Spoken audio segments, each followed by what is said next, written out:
The Murder Shelf Book Club contains disturbing content related to real-life crimes. Listener discretion is advised. FP was sure that he would always stand on the outside looking in unless he could wake up the public, shock them into seeing the injustices. It hadn't worked so far, maybe because the bombs were too small. FP had designed and built them with an explosive charge of a hand grenade. Incendiary power had not been his main goal. He was not trying to kill people, not yet anyway. He was simply trying to make a point. He believed that terror would gradually gather from the unpredictable nature of his bombing campaign and from its persistence. Terror would open their eyes. From Incendiary, The Psychiatrist, the Mad Bomber, and the Invention of Criminal Profiling by Michael Cannell.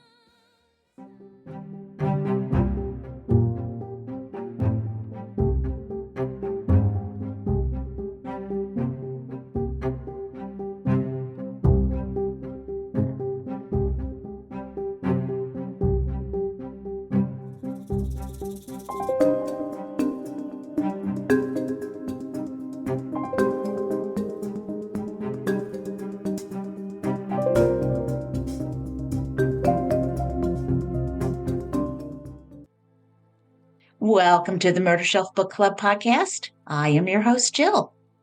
Today I am beginning my new trilogy on Incendiary, The Psychiatrist, the Mad Bomber, and the Invention of Criminal Profiling by Michael Cannell. This is episode 152, Dastardly Deeds. We are in New York in the 1940s and 50s. World War II is over, and President Harry S. Truman leads the country after the death of President Franklin D. Roosevelt in April 1945. Jitterbugging is still the rage, families are growing, and we are in New York City, the Big Apple. Truman will be followed by President Dwight Eisenhower as the Cold War begins with the fear of nuclear annihilation very real. But, before we go any further, I want to give a shout out to my new Patreon supporters, MXC Jaman, Judd, Michelle, and Deborah. Thank you for your help, your support, and your presence. I really couldn't do this without you. On Patreon, we hold a Zoom call on the first Thursday of the month where we discuss true crime, which books will be featured on the podcast, and then we move on to our serial killer case studies. If you would like to join us on Patreon, you can do so for just $2 or $4 a month at www.patreon.com/Murder Shelf Book Club. And here's some exciting news. My merch shop is open with the Hamptons Whodunit coming in April, followed up by CRIMECON Las Vegas in May, where I will be on Creators Row. You won't want to miss out. If you still need a ticket to CRIMECON, use my code, one word, lowercase letters, Murder Shelf, to enjoy a 10% discount. That's at www.crimecon.com/CC26. And I will shortly be discussing our CrimeCon meetup in Las Vegas. So subscribe so you don't miss a thing. And it is also time to kick off book club. So we are in New York, and I'm bringing you a New York cheesecake with strawberry sauce, a phenomenal recipe from Jenna at Butternut Bakery. New York cheesecake is denser and richer than most cheesecakes, and this is made with full-fat Philadelphia cream cheese, sour cream, sugar, eggs, cornstarch, and vanilla, plus the strawberry puree that gets mixed with sugar and honey with a splash of lemon. You mix it all together, you bake it for an hour and 40 minutes. Now this is key. You then turn off the oven.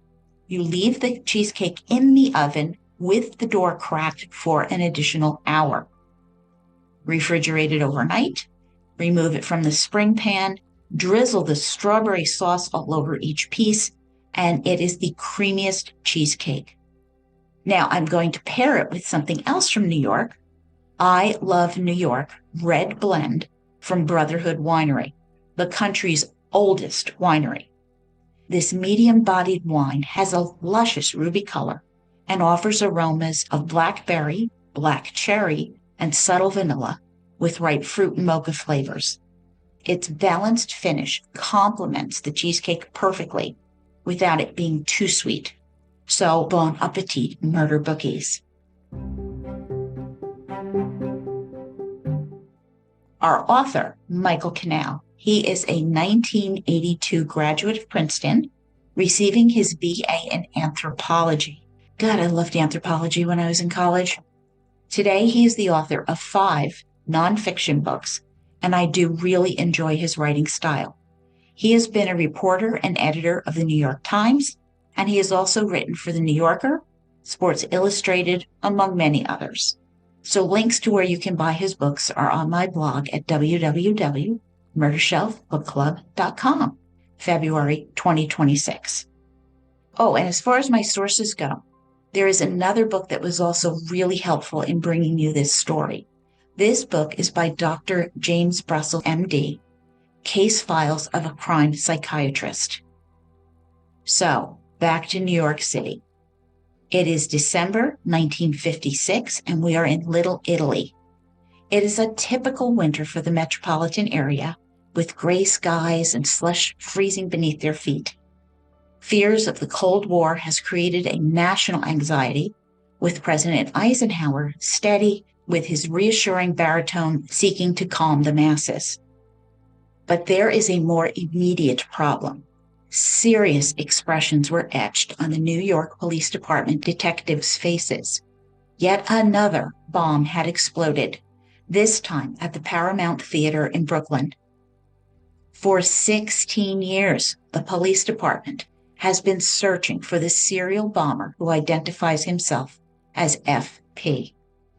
Fortunately, no one had been killed yet, though there had been injuries, some serious. Everyone believed it was only a matter of time.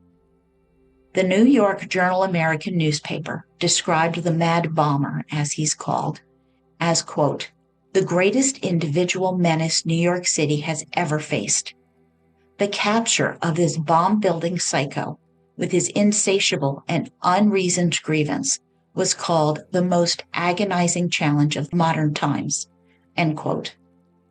The bombings began back in 1940, and despite the ongoing search, it's 16 years later.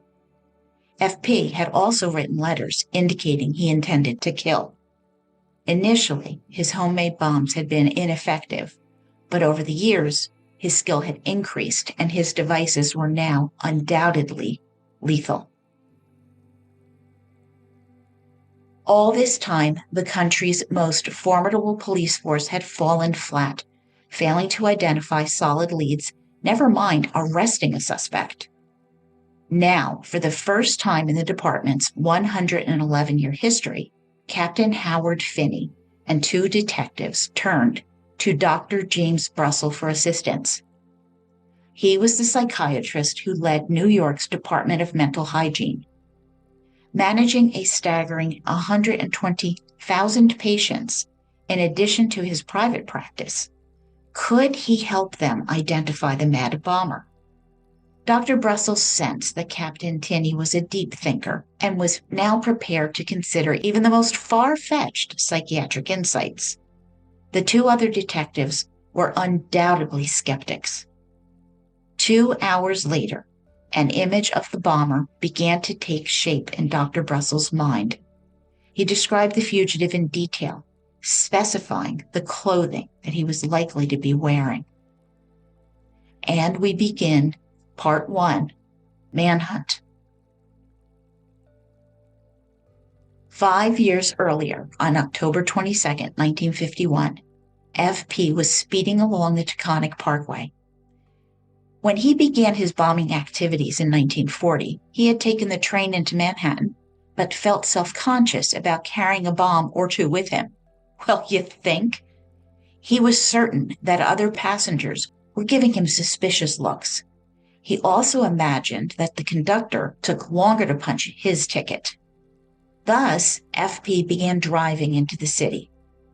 After parking his car, he surveyed his surroundings and cautiously poured gunpowder from a bottle into the piece of pipe, which would soon become a bomb.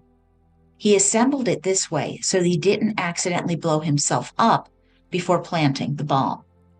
Once this task was complete, he started walking through Midtown, window shopping, looking at shoes, suits, and furniture. He blended in with everyone else, completely invisible in the crowd that he viewed as privileged. They had good jobs, homes, and families, while he was consumed by his grievance, burning with the injustice done to him. All of his energy was focused on this one all-consuming issue. As he approached Times Square, he bought a ticket for the Paramount Theater's showing of The Mob, a gangster film. The lobby was empty, leaving no one to notice the middle-aged man in a suit and hat. Had it been crowded, he was so unremarkable that no one would remember him anyway. His invisibility masked his desire to kill. A number of patrons were already seated, so he chose a seat away from them as the lights in the theater dimmed to start the film. He planned to rise, pretending to go to the restroom, and when he exited, he would be leaving his bomb behind. He would then walk out into the masses of people who remained unaware that the mad bomber was among them. Any one of them might be the bomber. Located in a brownstone on Poplar Street, adjacent to the Brooklyn Bridge off-ramp, was the headquarters of the 10-member bomb squad. They had dozens of types of bombs displayed, hanging from the ceiling. Sitting at metal desks in cheap suits with narrow ties, they faced an endless stream of paperwork. They may have mused about the New York Giants' comeback win over the Philadelphia Eagles the night before. Many of these men had served as military ordnance officers during World War II, or had worked as commercial blasters. They were a quirky group who volunteered for the bomb squad, each with wives and children and nerves of steel. This was the most dangerous assignment in law enforcement, and there was no hazard pay. Their days followed a predictable rhythm. Boredom would give way to sheer terror when a call came in. Training for bomb disposal was non-existent, and the rules had been painfully learned and were rigidly enforced. Don't be curious. Don't smoke near a suspicious package.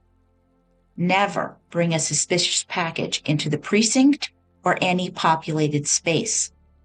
Don't cut any strings or lift covers. Never submerge a bomb in water. And never open a suitcase. Always remove the hinge pins instead.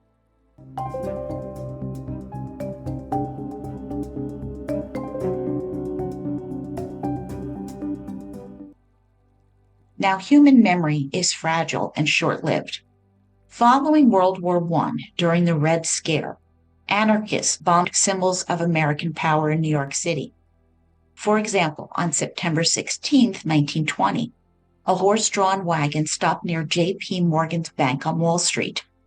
The driver left, vanishing into the crowd. As church bells rang at noon, people's thoughts turned towards lunch. But concealed under a burlap tarp was a bomb that was in that wagon, and it was ticking down.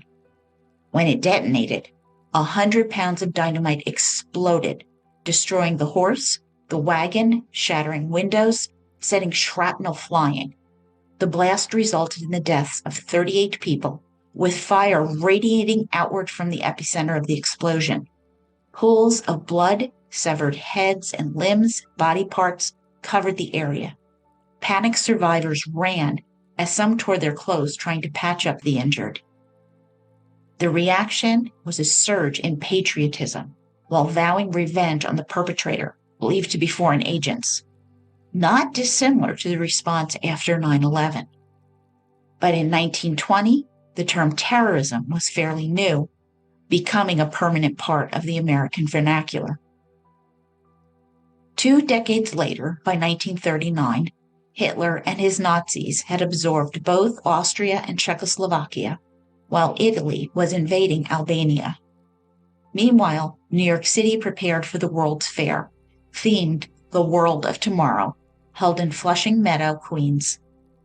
And it was estimated that 44 million visitors would experience cutting-edge technology, including black and white television, color photography, and air conditioning.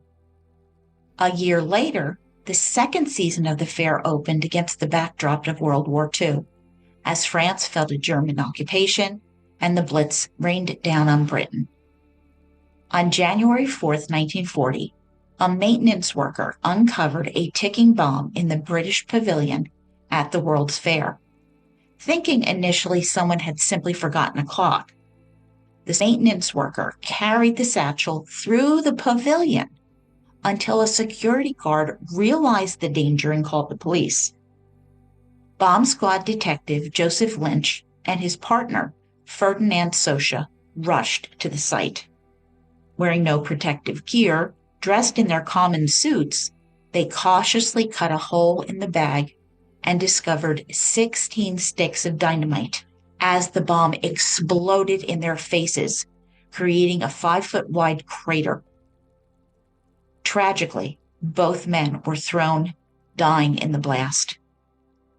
Visitors that day, they thought they heard fireworks, and this bomber was never caught. And from that day forward, bomb squad members never approached a suspected bomb without protective gear. Now, these events were just two of the many bombings cautiously remembered by the New York City bomb squad in 1951. These brave individuals accepted the risk of being blown up as an occupational hazard. However, unlike earlier political anarchists, this particular bomber was likely suffering from psychological issues, as well as being resourceful and calculated. FP was a dangerous threat. 6 months before the Paramount Theater bombing, so we're now in March 1951, a bomb exploded in Grand Central Terminal's Whispering Galley. A pipe bomb had been dropped into a cigarette trash bin, and it detonated, reverberating loudly during rush hour. Miraculously, no one was killed.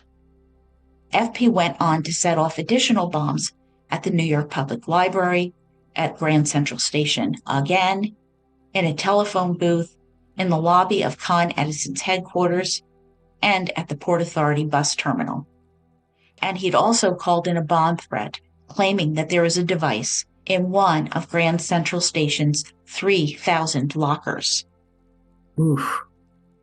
Closing off the area, Sergeant Pete Dale methodically searched the lockers one by one.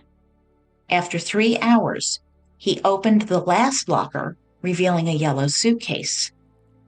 Cautiously peering inside, no bomb was found. This had been a trick, a joke, a total waste of their time. Tensions were high, with newspapers regularly reporting larcenies, muggings, gang fights. But these random bombings suggested a boogeyman was out there, targeting everyone. Then FP sent a letter to the Herald Tribune.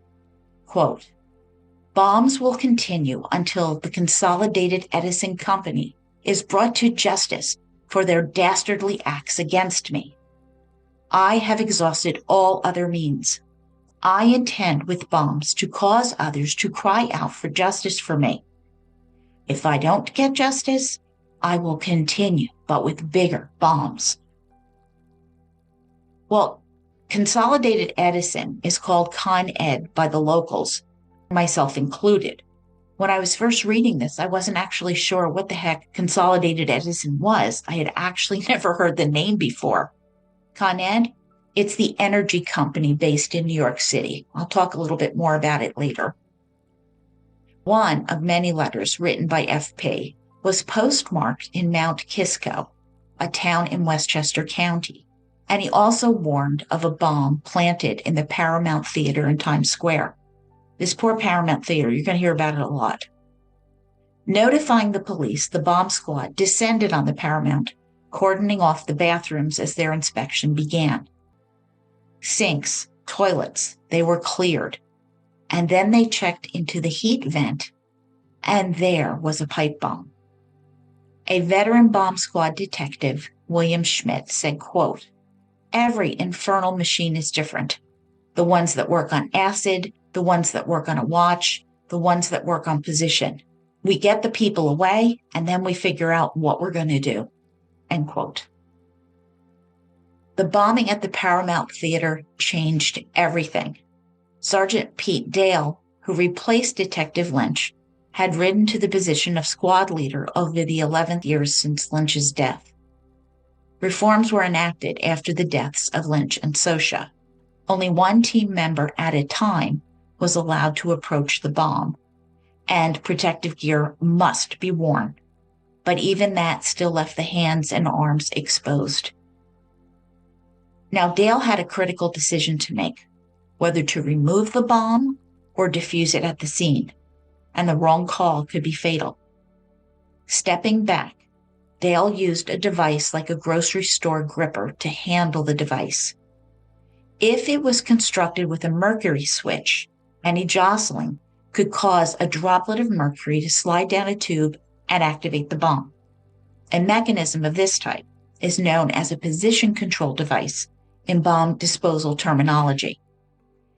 If there was any suspicion that movement could trigger detonation, then it would be detonated where it lay, regardless of the potential damage. Now, with tension escalating, Dale carefully moved the bomb, and nothing happened. Then he slowly transferred it to an 80-pound mesh bag referred to as the envelope, which is described as a, quote, "purse made of chainmail," end quote. The detectives now slid a 15-foot pole through the loops of the bag, gently lifting the envelope, and carried it out of the Paramount Theater. The bomb was moved to a safe location in the back of Big Bertha, a truck made of thick woven steel cables and marked with the word "danger" in red letters, constructed after the World's Fair bombing. Yeah, make sure you give Bertha a wide berth. Ugh. Driving carefully to an empty lot, oil was poured over the bomb to stop its timing mechanism, which then ceased ticking.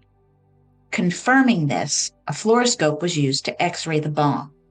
A clear image affirmed that it was safe. If the image were blurry, this would mean that the timer was still activated, and this image was clear. As the adrenaline faded, Dale, like many bomb handlers, began to shake. You just never fully know a bomb's secrets. And I was a tense wreck reading this, so you really need to buy the book. And I know I know that say that every time, but you know, I really do pick the best books. Okay, so law enforcement recognized that the perpetrator's modus operandi had changed. In his earlier bombings, he chose secluded locations such as, phone booths. And while these targets would certainly disturb people, they were unlikely to result in fatalities. But after the Paramount Theater, there was a shift, and we're entering into a far more dangerous phase. And in letters written to the Herald Tribune, he claimed he would, quote, "build bigger bombs with the intention to kill in densely populated places," end quote.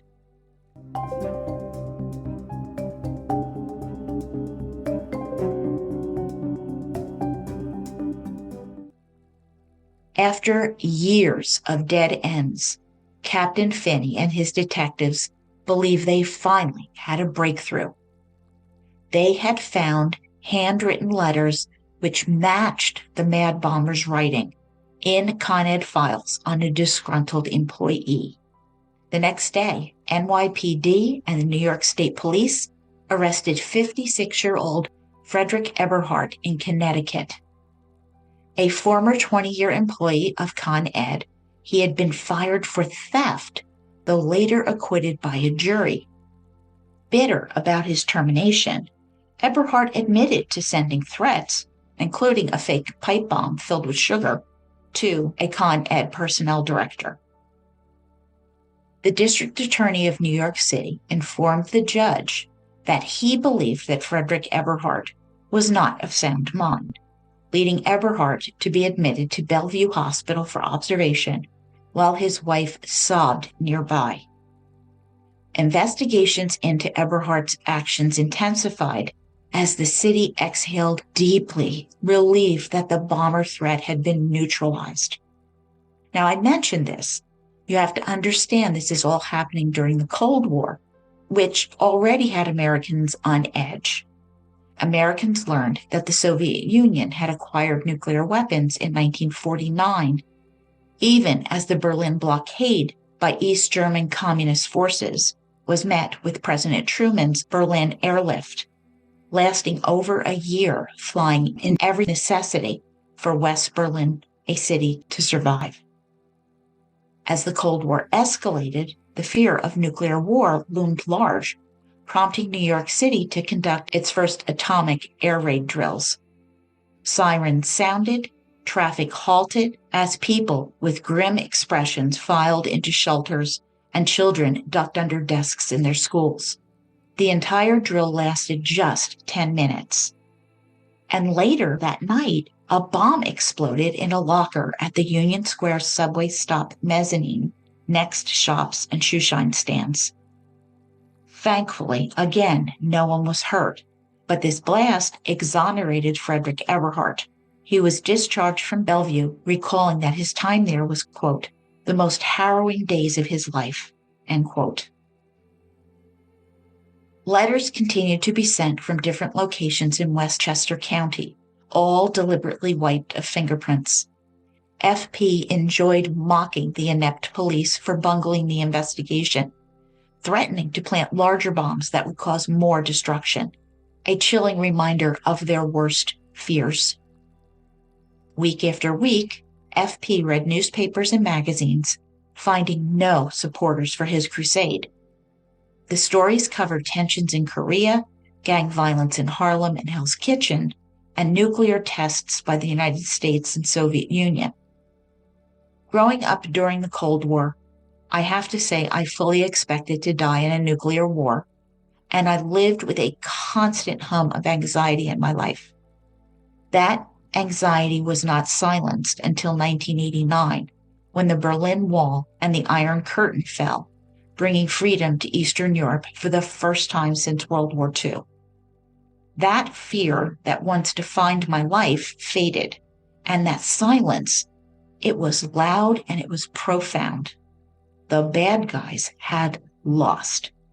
But I digress, but I think I'm speaking for a whole generation of Americans here.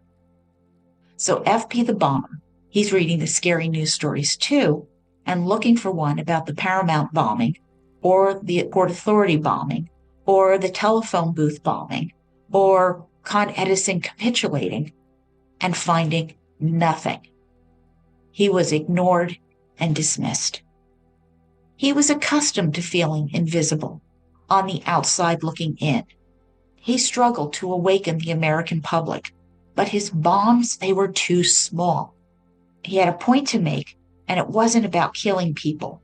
The fear, he wanted it to open their eyes and result in them seeing the injustice he endured.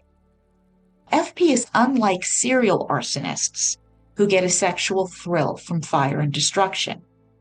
He remained aloof, observing humanity's comings and goings from a distance. Having been in pain his whole life, he showed no empathy for others' sufferings. Isolated, he wandered his neighborhood in a suit, fedora hat, and overcoat, blending in. Polite in superficial exchanges, his thoughts were consumed by rage and murder. And he was noble. He believed his solitude was vital to his mission. He's an anti-hero. He's convinced that the ends justify the means.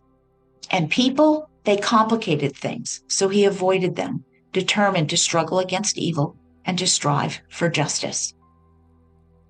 As he entered his garage, he settled at the workbench in the far corner, happily in control and focusing on his mission. Surrounded by copper wire, cheap watches, and black powder gunshot shells, He carefully cut the ends off bullets to gather gunpowder and soldered wires to flashlight bulbs. By 1952, he had moved on from crude devices to a new bomb design triggered by a watch timing mechanism, meaning a larger bomb. However, larger bombs came with an increased risk of capture. On June 30th, 1953, he bombed the Lexington Theater, blasting a hole in a row of seats. Now, many anticipated that the mad bomber would target different locations, but they were wrong.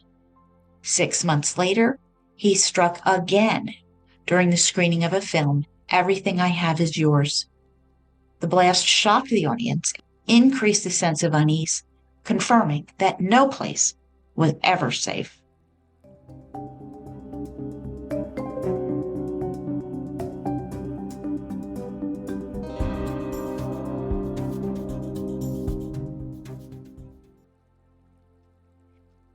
In 1929, Sigmund Freud was conducting sessions in Vienna while Dr. James A. Brussel earned his medical degree from the University of Pennsylvania.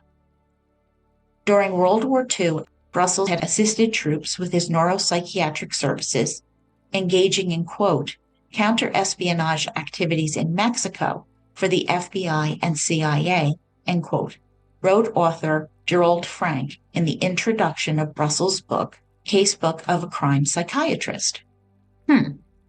Gerald Frank also wrote the Boston Strangler book, one of my first true crime reads way back when. Now, by March 1953, Dr. Brussel was working from his home office, preferring face-to-face interactions with his patients rather than using a Freudian sofa.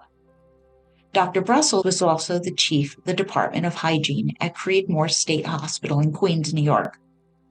By today's standard, the facility was notorious for its terrible care, where patients exhibited severe symptoms, with grim, hollow-eyed men rocking back and forth, masturbating and flinging feces. Women giggled maniacally as they urinated on the floor, and the voices in many heads issued vile orders. Creedmoor mirrored 19th century asylums that I discussed when we delved into Jack the Ripper in The Five, and then back when I did Midnight Assassin as well. Creedmoor was situated on an estate with gardens and livestock, with patients engaged in activities like harvesting, animal husbandry, cooking, and laundry, giving their days focus and purpose.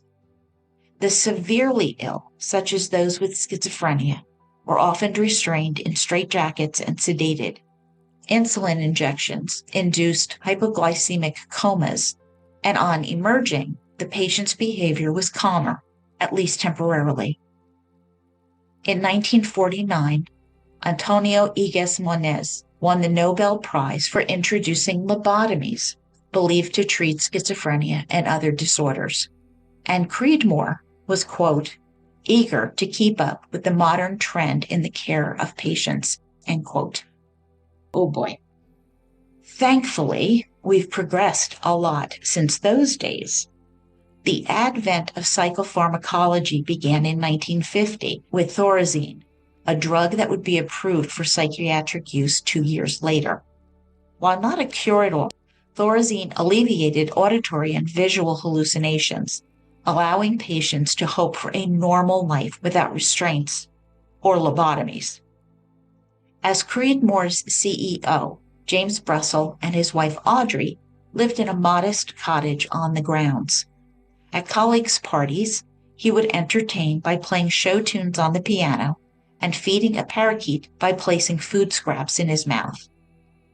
Eccentric and displaying a few signs of obsessive-compulsive disorder, Dr. Brussel arranged pencils by size and was somewhat controlling as he dictated his wife's fashion choices.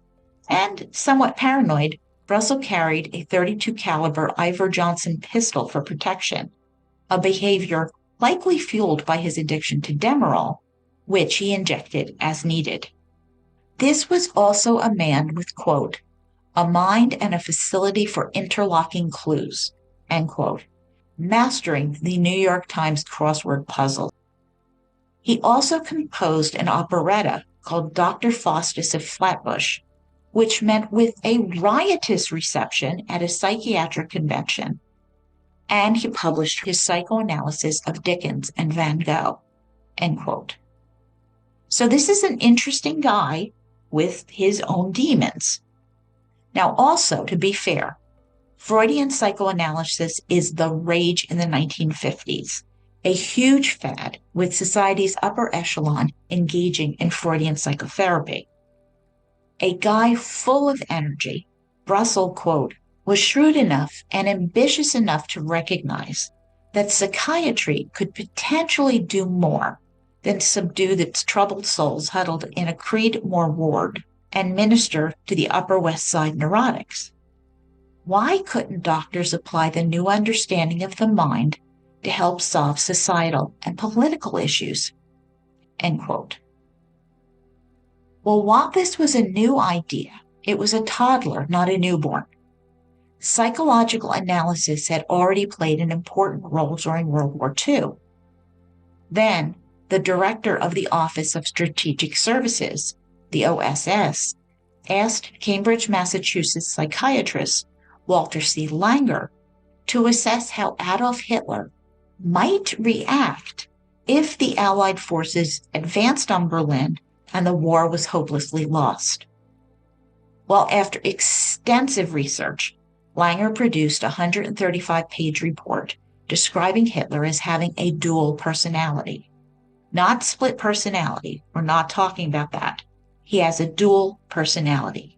A sentimental, weaker, indecisive one, and the cynical, ruthless, cruel decision-maker. The barbaric strategies authorized by Hitler were used to prove that he was not a weakling.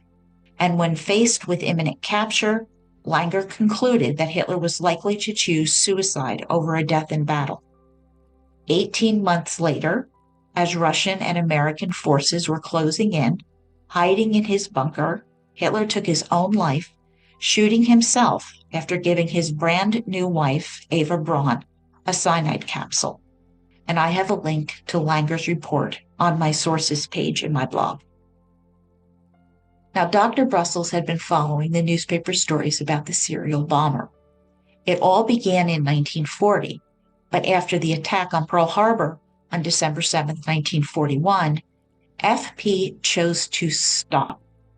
He refused to bomb while the U.S. was at war, driven by his patriotic feelings. As Brussels contemplated the situation, he wondered if applying basic psychiatric principles could help identify the bomber. Paraphrasing now, Brussels began to think he could apply psychology in reverse. Instead of starting with a known individual and analyzing their behavior, as Langer had done, he might examine the bomber's behavior and the evidence, deducing what sort of person he might be, his sexuality, race, appearance, work ethic, work history, relationships, religion, personality type, along with the underlying thought process that could lead to violence. And he called this reverse psychology. Today, we recognize this approach as criminal profiling. During Brussels' daily commutes, he began to reflect on the hidden logic that underpinned the behaviors he had observed. He later explained, quote, "The mind stores enormous amounts of data. Some lies just below the surface. It's knowledge, but you aren't consciously aware of it. Every now and again, it produces a sudden, mysterious flash of knowing, a hunch. You don't know where it came from, but it's there, demanding to be considered. Throw it out or use it. This is the choice." End quote. And that's why I always say, trust your gut. Now, on March 7th, 1953, James Brussels read about the locker exploding in Grand Central Station, thinking about the kind of man who would plant such a weapon. And then he went off to work at Creedmoor. A little over a year later, on March 16th, 1954, Women in skirts and men in their suits walked briskly along, going about their day, passing through Grand Central Station. The workday was ebbing, and by 4:30 p.m., the din grew louder, the energy rising. Among the mass of humanity, one man invisibly maneuvered himself into the men's room. The bomb exploded at 5 p.m. at the height of rush hour, smashing a marble partition between two stalls, shattering a sink and toilet. The blast traveled at 26,000 feet per second. 3 lucky men, dazed and unable to hear, staggered from the restroom as smoke billowed outside. Shrapnel had struck one in the leg, the blood flowing. The police arrived quickly, seeing that the victims were taken to get medical care. They then began a 1950s-style forensic investigation, photographing, sketching, measuring from the center of the blast outward, bagging shards of the bomb, burn residue, and the like. Even the tiniest shard could tell part of the story. Quote, "What color was the smoke?" detectives asked. Was it black, indicating dynamite, or yellow, nitroglycerin, or blue, gunpowder? Or what was it? Black, yellow, or blue? Yeah, I think we know the answer was blue. Captain Howard Finney, a stern, no-nonsense officer, embodied a new breed of law enforcement. With 3 graduate degrees and experience in wartime naval intelligence, Finney believed that science could solve crimes where traditional methods failed.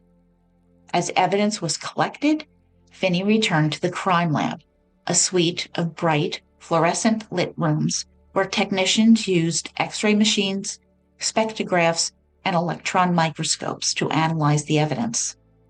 The room's electrical system had to be specially wired to provide sufficient power for all of the machines. They knew that criminals always left traces behind, such as fingerprints, soil from shoes, hairs, and now we would include DNA. This crime lab analyzed over 300 pieces of evidence daily, including body identifications, matching a shattered car headlight to the make of the car, and ballistics. Finney's lab pioneered sobriety tests for drivers using their drunkometer and welcomed visitors from police forces from around the world: Iran, Pakistan, England, Japan, even Ecuador. However, Finney faced challenges from an old-fashioned blue culture, which sadly preferred coercive interrogation tactics. Finney understood that for many in law enforcement, this crime lab was on probation. Now, Finney assumed that FP was male. His bombs were handmade, so he must have had some skill as a machinist. He carefully etched the threads for the screw-on caps placed on either end of the pipe, and then he'd pour gunpowder into the pipe through a hole he had meticulously drilled, sealing it with a 3/8-inch Allen screw. Since his letters were postmarked during the day and his bombs were hidden in the late afternoon, ergo, FP likely worked the night shift. And that was what he knew. That was it. The bomber himself was an enigma. And his newest timing mechanism was even more advanced, using a watch hand with wires connected to a screw, battery, and flashlight bulb, which was filled with black gunpowder. The bulb pressed against the watch, and when the hour hand swung around touching the screws, the connection closed, igniting the bulb gunpowder, which then combusted, igniting the larger amount of gunpowder he'd poured into the bomb itself. The search for the watch, well, that was a waste of time due to its generic nature and the many shops selling it in the city and Westchester. One unfortunate watch repairman was questioned by the police so often that detectives made him wear a sign reading, quote, "I am not the mad bomber," end quote. Meanwhile, another team futilely searched plumbing and sporting goods stores for pipes and shotgun shells. FP cleverly avoided drawing attention to his purchases. Frustrated, Captain Finney realized that this evidence offered little help. Although FP seemed to have a grudge against Con Ed, his growing list of targets complicated that theory, prompting detectives to re-examine everything they knew about the case. Now officers dug into the archived court documents, trying to identify disgruntled customers who had sued Con Ed. They reviewed records of thousands of mental patients, especially those who were toolmakers, machinists, or electricians, and examined veteran hospital files for those with military ordnance experience. Finney also checked the U.S. Patent Office for anyone who had tried to patent bombs similar to FP's creations, and consulted various sources, including the Postal Service, labor unions, and vocational schools, trying to find connections to the elusive FP. Detective Joe McNally, he studied the handwriting of FP, block letters, noting some unique letter structuring. Quote, "The G was a letter C with two horizontal lines at the bottom.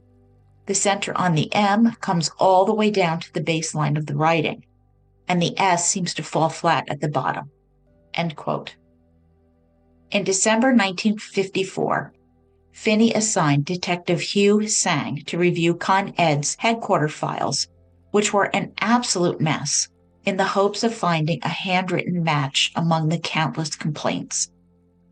After gaining his own office space, Sang worked with Con Ed's head of security, John J. Holland, who brought in boxes of files for Sang to examine each day.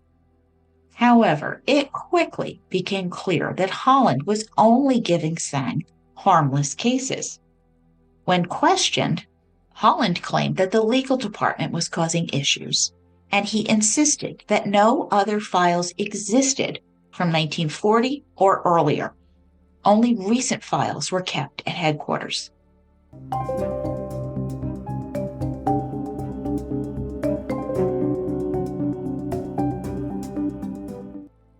Finney now reflected on FP's actions before the United States entered World War II. On November 16, 1940, a pipe bomb that failed to detonate was found on a windowsill at the Con Ed building on West 64th. This was not a well-constructed bomb. Accompanying it was a note that read, quote, "Con Edison crooks, this is for you." And "There is no shortage of powder, boys," end quote, written in gunpowder dust. If the bomb had exploded, these notes would have been lost, suggesting that these notes were part of the bomber's signature, written to satisfy his psychological need. Or perhaps he was completely unhinged and the note's destruction hadn't even occurred to him. Or maybe this was deliberately a dud designed not to blow up with the purpose of scaring Con Ed. No one knew. But since there was no blast, this incident went unnoticed by the media. Then, in September 1941, another bomb was found in a red sock on 19th Street near Con Ed. This time, no note. But the police recognized that FP was not a one-time offender. 2 months later, after Pearl Harbor, FP claimed that his desire for revenge would be postponed until after the war. And for nearly 10 years, he kept this promise. This changed on March 19, 1951, when a larger, better constructed bomb exploded outside the Oyster Bar in Grand Central Terminal, indicating that FP had refined his skills during these inactive years. Did FP disappear after Pearl Harbor because he enlisted? Had he been part of a bomb demolition squad, learning about bombs then? Bomb squad member Detective William Schmidt, who had handled depth charges while in the Navy, confirmed, quote, "The firing device was so intricate, I was sure it was part of military ordnance," end quote. Advice was sought from the Pickaninny Arsenal in Dover, New Jersey, but nothing conclusive came out of it. Finney requested that the Veterans Administration continue to comb through their files on discharged servicemen, looking for any unstable ordnance workers. staffers reviewed tens of thousands of files, but no one emerged from the shadows. Until a former GI called in a tip about a guy he had served with in an overseas demolition squad. This individual was a machinist, a former Con Ed employee who now ran a repair shop in the Bronx. This guy spent hours locked up in the back of his shop, which raised suspicions. Upon checking the records of this man, detectives confirmed this information. They placed this man and his shop under surveillance and eventually arrested him. After interrogating him, they searched both his workshop and his home and found nothing incriminating, and as a result, he was released.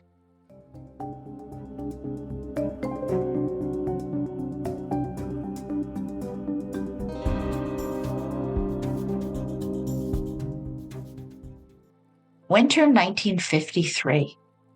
FP was feeling good about himself. He worked at his garage bench every day, confident that his bombs were more reliable and more deadly. In the early days, he had planted his bombs for dramatic effect, but they failed to create the intended impact, and he realized that his restraint had been a mistake. He would demand their attention. He would force them to admit he had suffered, even if lives were lost.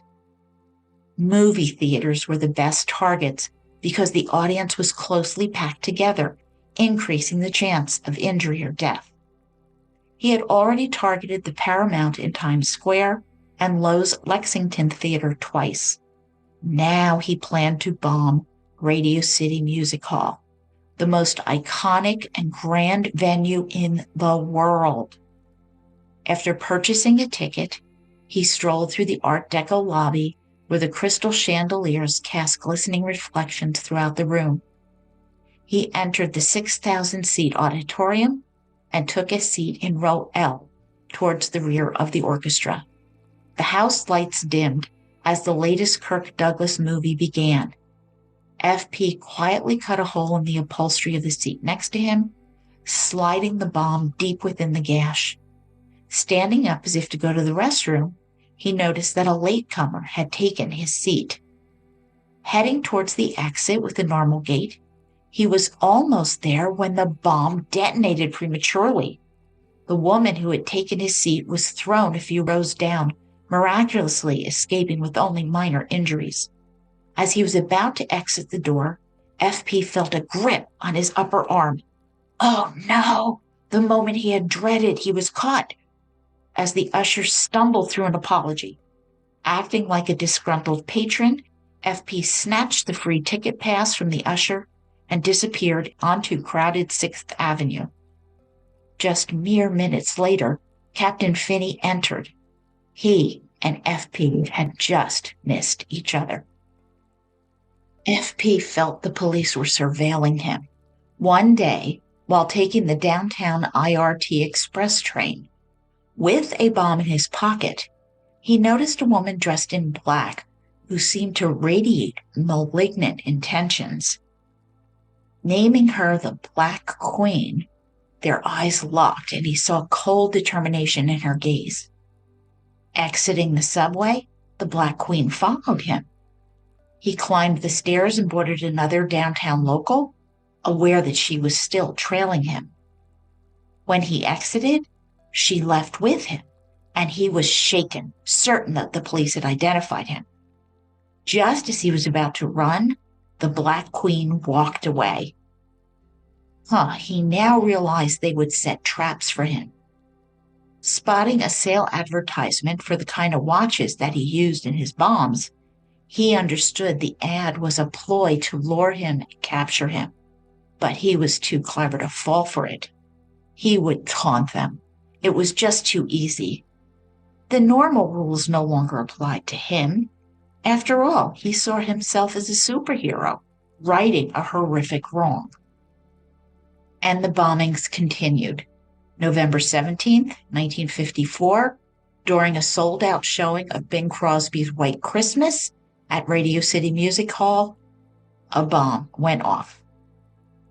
I have to think that something significant happened in the life of the mad bomber on November 16th, November 17th, because these days keep popping up, and I wonder what the heck that was. This bombing at Radio City injured 2 women and 2 boys. One of them, Larry, would say, quote, "My brother started hollering that his back was hurting him, and I dragged him into the aisle, and someone came down and asked what happened, and people started evacuating," end quote. In January 1955, a bomb blew through the locker of the Long Island Railroad section of Pennsylvania Station, igniting a fire with choking, billowing smoke. A volunteer fireman sprang into action, grabbing an emergency hose, and extinguished the flames. An eyewitness saw a man in a dark overcoat by that locker, and it exploded 30 minutes later. But the witness hadn't seen his face. On May 2nd, 1955, in the newsroom of the Herald Tribune, typewriters were busy on stories about the Eisenhower administration when the phone rang at 5:34 p.m. A male voice claimed he had planted a bomb at Radio City Music Hall. Like, again? Firefighters, police, bomb squad detectives all responded, but found no bomb, allowing the Rockettes to resume their show at 6:18 p.m. Later that night, now at 3:15 a.m. in the morning, a sweeper found a sock containing a pipe bomb near seat 125. The police and the bomb squad returned for the second time in 11 hours. With protective gear on, the bomb was taken to Big Bertha for examination. Fluoroscoped, they reasoned that this was a live bomb with a flawed timing mechanism. They needed to open it up by hand, the most delicate and dangerous task the bomb squad could undertake. If it were to explode, shrapnel would be blasted from the man's hand into his face, rendering any protective gear useless at such a close distance. At a guided missile base at Fort Tilden, Captain Finney and Sergeant Dale debated whether to detonate the bomb or attempt to open it and garner more clues to validate their theories about its construction. Deciding carefully, William Schmidt turned the cap at the end of the bomb, being cautious so as not to create a spark. With a huge sigh of relief, the cap came off and he set it aside and began sliding the apparatus gently out of the tube, disconnecting the wire that led to the battery, deactivating the device. Whew. The watch was set to explode at 6:30 p.m., but it had malfunctioned. As the dissection began, each squad member was transfixed. It was far more complicated than they had imagined, and definitely deadly. Finney thought that this serial bomber, quote, "He was good and getting better," end quote. July thunderstorms gave way to a tense August in 1954. New York Police Commissioner Francis W.H. Adams delivered a televised speech that left New Yorkers feeling weary and concerned. He warned that the Big Apple was, quote, "on the verge of becoming a community of violence and crime, a city where sensible men and women stay off the streets at night," end quote. Reports indicate that murders and rapes were on the rise, mafia hits were occurring with near impunity, and elderly residents were robbed, stealing the few dollars in their pockets. Teenage gangs, representing a mix of ethnic groups, were causing chaos, fighting in the streets, much like characters in West Side Story, which would premiere on Broadway 18 months later. Mayor Robert Wagner Jr. listened intently from Gracie Mansion, just 7 months into his term, unhappy with the state of his city under his leadership. He realized that none of his plans for improvement could come to fruition unless he took control of the crime situation. law enforcement's failure to apprehend FP was glaringly evident. And that summer, FP transitioned from a news story buried on page 15 to a front page fixture with sensational headlines that criticized law enforcement. Until the mad bomber was captured, fears would continue to escalate. And as a result, Police Commissioner Francis Adams was replaced by veteran officer Stephen Kennedy, a man with bifocals who resembled and spoke like a college professor. However, appearances were deceiving. Commissioner Kennedy was tough, shaped by a no-nonsense upbringing that emphasized discipline. Dropping out of school to support his family, he became a longshoreman at age 15. At night, he trained as a middleweight boxer. He had taken a decent-paying sales job and got engaged to Hortense Goldberger. Then he abruptly quit and joined the police force. With a nightstick at his side, Kennedy patrolled the streets of Hell's Kitchen. On his subway ride home, he'd often read A Midsummer's Night's Dream, which is my favorite Shakespearean play. He was known as the Professor, as he was the first cop to attend the FBI Academy during World War II. Kennedy slept very little, but also attended night school, earning his diploma. And at 46, he resembled a stockbroker more than a veteran cop at a time when forensic criminology was in its infancy.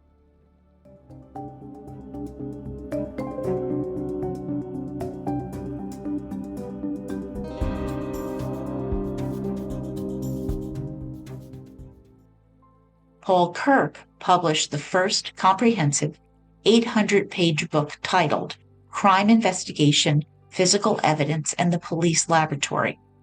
This book was designed for officers without access to special training. It emphasized, quote, the logic of forensics could decode crimes that defied resolution by conventional police methods, end quote. During World War II, Kirk was one of the biochemists who worked tirelessly to isolate fissionable plutonium for the Manhattan Project, which led to the creation of the world's first atomic weapon. After the war, Paul Kirk became the chair of the Department of Criminalistics at the University of California, Berkeley. He was a sought-after expert with inquiries coming from across the nation. One notable call came from a sergeant in Hayward, California, named Claude Marchand. He told Paul Kirk that a retired minister had been killed in a hit-and-run accident on the outskirts of town. There were no clues or evidence to investigate in the case. Kirk requested that the clothing the minister was wearing at the time be sent to him for examination. Reviewing them, Kirk quickly told Sergeant Marchand to look for a 1953 Buick in Jordan green paint, which would have a large dent in the front of the hood and a smaller one in the middle. Tears in the minister's pants indicated that he had been hit in the leg first and then thrown onto the car. Kirk explained that he found microscopic paint chips, Jordan gray, in the minister's clothes, which matched the Buick. Stunned, Sergeant Marchand went about asking local auto paint stores about customers who bought Jordan gray and identified the car owner within days. A year later, Paul Kirk significantly raised awareness of forensics during the dramatic trial of Dr. Sam Shepard, the basis for the Fugitive TV show and the Harrison Ford movie. In 1954, Shepard, a handsome osteopathic surgeon, was convicted of murdering his pregnant wife Marilyn, who suffered 35 blunt force trauma injuries to her head. The case generated sensational headlines and an extensive media coverage, leading to newspapers making huge profits from the murder, the investigation, and the trial. 2 weeks after his conviction, Shepard's defense team hired Kirk to investigate the crime scene. He submitted a 19-page report concluding that the murderer was left-handed, while Shepard was right-handed. Kirk also found tooth fragments under the victim's body, suggesting Marilyn had bitten her attacker, and Shepard had no bite marks on him. Additionally, blood spatter on a closet door did not match either Shepard or his wife, supporting the theory of an intruder.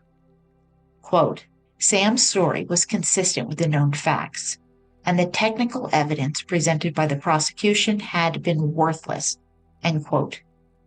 With F. Lee Bailey taking over the Shepard case, he would get Sam acquitted by having Paul Kirk testify. Quote, on the stand, Kirk delivered a masterclass on blood types, and he used diagrams to explain the elaborate lesson drawn from the blood spatter. Americans following the case could only be impressed by the way that Kirk applied scientific techniques to criminal analysis, end quote. But now, Captain Finney was hampered by a plotting New York Police Department, with Commissioner Kennedy insisting their detectives just had to apply traditional investigation techniques more rigorously. And I bet Commissioner Kennedy never heard of Sergeant Michon's hit-and-run case. A week into Kennedy's tenure, upholsterer John Senna began his daily inspection of the 5,869 seats at the Roxy Theater. At 8 a.m., he noted one had a slit in its red fabric, and he removed the seat to repair it later that day.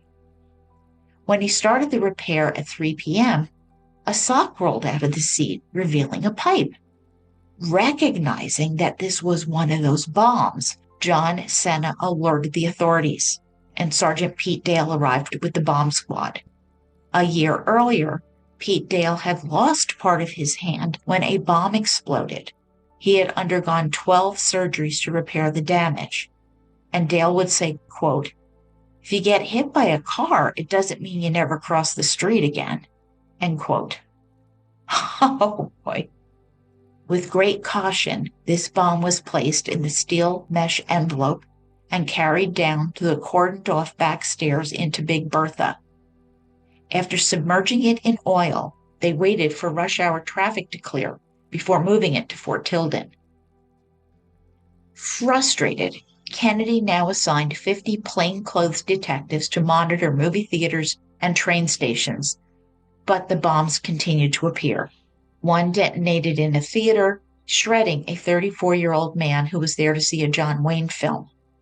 Others exploded at a subway stop, a Macy's phone booth, and a men's pay bathroom at Grand Central Station. The washroom attendant saw a man leave the stall where the bomb would explode, but he couldn't identify him. And another explosion occurred in a men's room on the Long Island Railroad.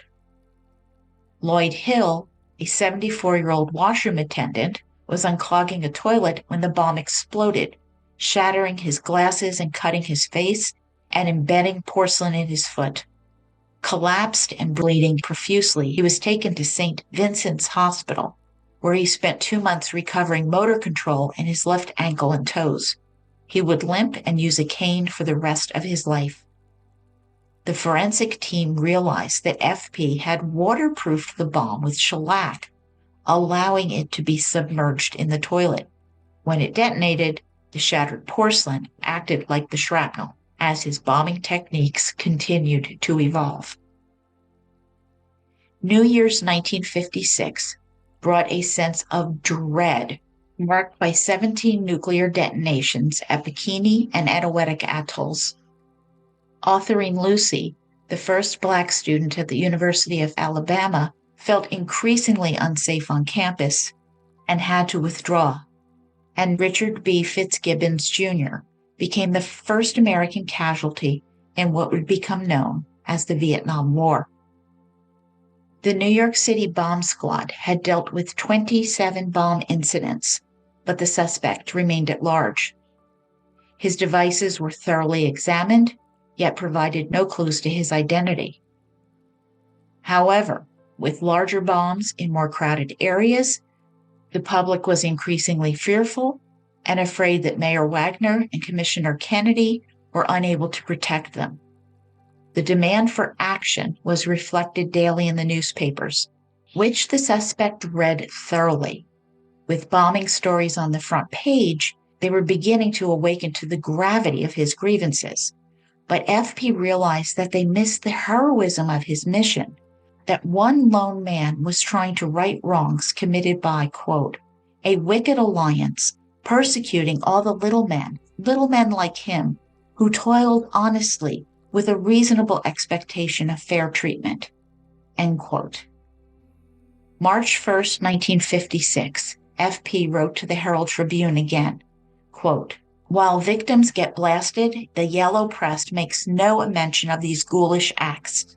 These same ghouls call me psychopath. Any further reference to me as psychopath or the like will be dealt with. These bombs will continue until Con Edison is brought to justice. My life is dedicated to this task. All my suffering, all my financial loss will have to be paid in full. It must alarm, anger, and annoy the New York yellow press and authorities to find that any individual can be just as mean, dirty, and rotten as they are. I merely seek justice, end quote. And the editors studied the bomber's words and called the police. In August 1956, a security guard, Patsy De Laurentiis, was working at 30 Rock in the RCA building at Rockefeller Center. He made a call from a public phone booth in the shopping center, and when he hung up, he noticed a man's red socks with a pipe inside had fallen from beneath the phone booth. Patsy picked it up, thinking a mugger might have used it and hidden it there. He showed the sock to a plainclothes officer, but the officer didn't recognize it either. Oh, God, I groaned as I was reading this. Patsy now brought the pipe into the guard's locker room, where it was shared among his fellow guards. When Tommy Dorney arrived for his 5 p.m. shift, he asked to keep the pipe because he had a leak at home that he needed to fix. Well, he left work around 1 a.m. and took the bus back to West New York, New Jersey, and he put the pipe on the kitchen table before going to bed. At 6 a.m., while Patsy, his wife Betsy, and their daughter were still asleep, the bomb exploded downstairs, shaking the house. Dorney rushed down to find the kitchen filled with smoke, a large hole in the metal table, and damage to the ceiling, walls, puncture marks in the refrigerator, the windows shattered.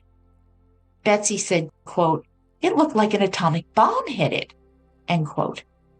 Dorney felt he had been saved by the grace of God. Quote, I haven't been as religious as I ought to be before, but I'm very religious now, end quote. And this was Bomb 28. December 2nd, 1956, Mary Young and her daughters, Doris Russo and Joyce Young, along with Joyce's 2 children, hurried through the cold as they made their way to Paramount Theater in Flatbush to see War and Peace. They took their seats in the rear left of the orchestra and settled in, waiting for the film to start. Just as the opening credits began, a man excused himself and moved past them towards the exit. At 7:50 p.m., a blinding light flashed, followed by a deafening boom. Abraham Blumenthal, a 36-year-old postal clerk, was thrown from his seat, believing a grenade had exploded as shrapnel hit his leg. Panic erupted as people rushed for the exits, but not Mary Young's daughters, Doris and Joyce. Their heads had been struck by shrapnel, blood pouring down their faces, too stunned to move. A manager appeared, helping the injured to the lobby as ambulances arrived. 20 minutes later, Captain Finney and the bomb squad arrived, grim-faced, collecting evidence that confirmed that FP was responsible. Doris Russo was taken into surgery to repair the damage from her skull pressing on her brain. Joyce received stitches for lacerations, while the children Donna and Russ were treated for shock. This time, FP had almost succeeded in killing someone. Commissioner Kennedy, galvanized by the threat, declared war on FP. 350 borough and division chiefs met at headquarters, where Kennedy labeled FP, quote, our #1 most wanted criminal, end quote, and instructed the 2,300-member police force to intensify their efforts to identify him. Addressing reporters, Kennedy admitted that they still had no solid leads after 31 bombings, and ignoring their usual secrecy about evidence, Kennedy showed them the letters FP had sent, along with other evidence. Kennedy hoped that an observant citizen might have seen something that could break the case.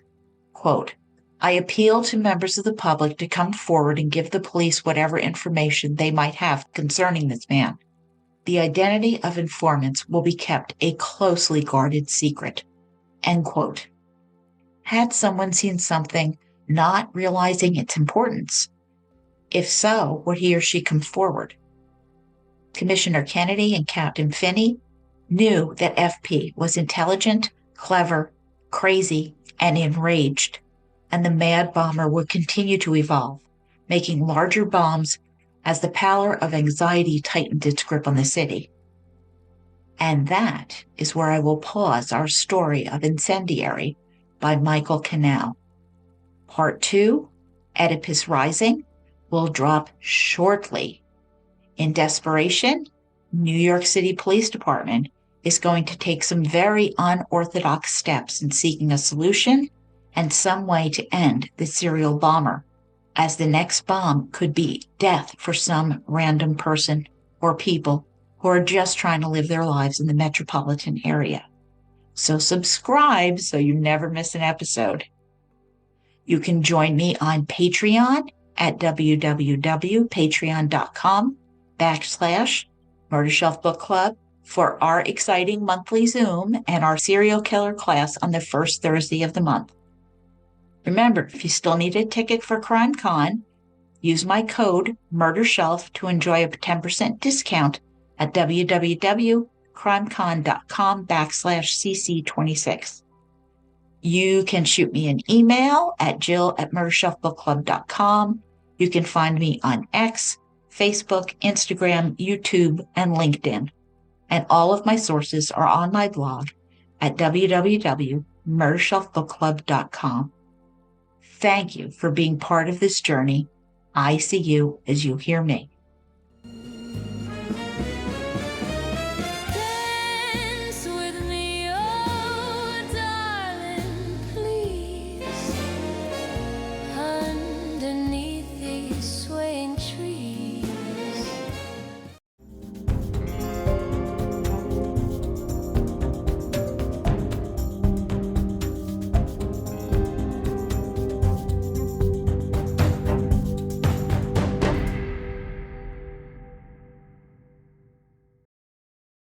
Written and produced by Jill, all rights reserved. Music, The Pewter Elephant by Blue Dot Sessions.